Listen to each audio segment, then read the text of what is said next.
ഈ സ്വർണം വിറ്റോ, പിന്നെ ബാങ്കിൽ കുറച്ച് കാശുമുണ്ട്. ഇത് രണ്ടും കൂടെ കൂട്ടിയ വീട് പണിക്ക് തികയോ? അതുകൊണ്ടൊന്നും ആവില്ല ലക്ഷ്മി.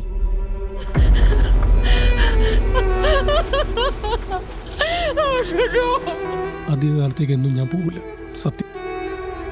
ലക്ഷ്മിയുടെ അമ്മയല്ലേ, ഞാൻ നോക്കിക്കോളാം അവളെ.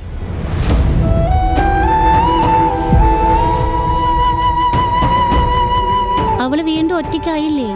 ഇനി വേണമെങ്കിൽ കല്യാണാലോചന നടത്താം. അവളുടെ ദുഃഖമൊന്നും മാറാൻ അല്പം സാവകാശം കൊടുക്ക്. ഇല്ലില്ല, അത് ശരിയാവില്ല. എനിക്ക് എത്രയും പെട്ടെന്ന് ഇടപെടണം.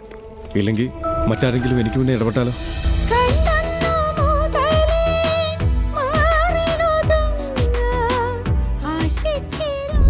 ഇത് ആടിൻ്റെ തണ്ടല. ഇതാ അവനും ഞാനും തമ്മിൽ എന്താ ഇത്ര വ്യത്യാസം? അവന് ഇച്ചിരി നിറവുണ്ടെന്നല്ലേ ഉള്ളൂ. പേടിയായിട്ടാണോ കൂട്ടുകാരെ കൂട്ടി വന്നത്?